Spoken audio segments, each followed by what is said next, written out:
Saudi আরবে এসে প্রথম দিনে মার্কেটে চলে গেলাম। সারা মাসের বাজার একদিনেই করে নিয়েছি। আমরা বাঙালি যতই বিদেশে যাই না কেন নিজেদের ঘরোয়া পদ্ধতিতে রান্না কিন্তু অনেক বেশি মিস করে থাকি। সেই জন্যই বাজার করে ফেললাম আর কি, মাঝে মাঝে নিজেরা বাসায়ও রান্না করে খাবো। আমরা এখানে পৌঁছেছিলাম সকাল 9:30টার দিকে, আর বাসায় আসার পরে একটা ঘুম দিয়েছি। ঘুম থেকে উঠে রেডি সেডি হয়ে এখন বের হয়ে পড়লাম মার্কেটের উদ্দেশ্যে। আজকে অনেকগুলা বাজার করতে হবে, যেহেতু মাঝে মধ্যে আমরা বাসায় রান্না করব, সেজন্য হাঁড়ি পাতিল যা আছে সবকিছুই কিনতে হবে। অনেকেই জানতে চেয়েছিলেন যে আমরা এখন কোথায় আছি। আমরা হচ্ছে মক্কা শহরে আছি। যতদিন আছি এখানেই থাকা পড়বে, তবে মাঝে মধ্যে অন্যান্য শহরগুলোতে ঘুরতে যাব। সন্ধ্যার দিকে আমরা বের হয়েছিলাম, আর বাহিরে স্নিগ্ধ বাতাসটা এত বেশি ভালো লাগতেছিল। দিনের বেলা তো অনেক বেশি গরম থাকে, তবে রাত্রের ওয়েদারটা কিন্তু অনেক বেশি ভালো লেগেছে আমার। আর আমি যতটুকু শুনেছি রাতের বেলায় নাকি সৌদির সব মানুষরা ঘুরতে বের হয়। রাতের সৌদি আরবে কিন্তু অনেক বেশি সুন্দর, চারদিকে লাইটিং করা। তো এখন হচ্ছে আমরা মার্কেটের সামনে চলে এসেছি। আজকে এসেছি আল ওয়াহা শপিং মলে। এই মলটা নাকি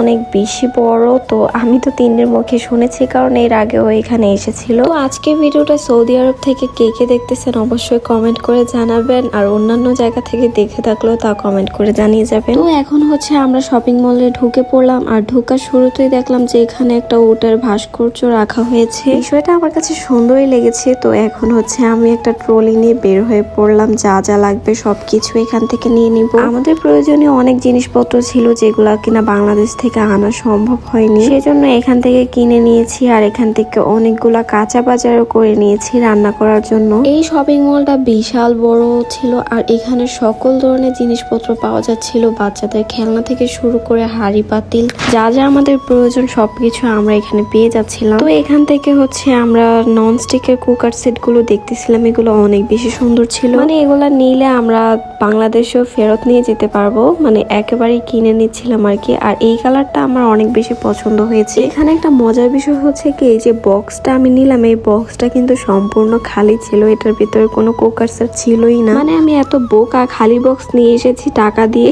কি একটা অবস্থা। যদিও পরে গিয়ে ফেরত নিয়ে আসছিলাম, একটু পরেই দেখতে পারবেন যে রাসেল ভাইয়ের টের পাইছিল যে এটার ভিতরে কিছু নাই। তো মোটামুটি আমরা অনেক কিছুই বাজার করেছি, আর অল্প অল্প করে নিয়েছি, যেগুলা ধরেন পচে যায় কিছুদিন পর, তো ওইগুলো অল্প অল্প করে নিয়েছি। পরে আবার এখানে এসে কিনে নিয়ে যেতে পারবো। আর যে জিনিসগুলো অনেকদিন ভালো থাকে ওইগুলা মোটামুটি অনেকগুলো করে নিয়ে নিয়েছি। তো এখানে এসে হচ্ছে একটা বাঙালির সাথে দেখা হয়ে গেল। উনি হচ্ছে ট্যাক্সি চালায়, তো ওনার ট্যাক্সি দিয়ে হচ্ছে এখন আমরা আমাদের বাসায় যাব। ট্যাক্সিতে ওঠানোর সময় বুঝতে পারলাম যে আমি এই বক্সটা খালি নিয়ে এসেছি। তারপর ভাইয়া আবার এটাকে চেঞ্জ করতে নিয়ে গিয়েছে, আর আমরা এখানে দাঁড়িয়ে দাঁড়িয়ে অপেক্ষা করছি। এখানে আউটলুকটা অনেক বেশি সুন্দর ছিল, সেই জন্য এখানে কিছু ছবি আর ভিডিও করে নিলাম। আর বাসায় আসার পর ক্ষুধা লেগে গিয়েছিল, সেজন্য ফ্রিজ থেকে একটা তরমুজ নামিয়ে এখন কেটে নিব সবার জন্য। আজকে ভিডিওটা কেমন লেগেছে অবশ্যই কমেন্ট করে জানিয়ে যাবেন, আর সবাই আমার পরবর্তী ভিডিওগুলো দেখার জন্য পেজটাকে ফলো দিয়ে রাখবেন। সবাই ভালো থাকবেন, আল্লাহ হাফেজ।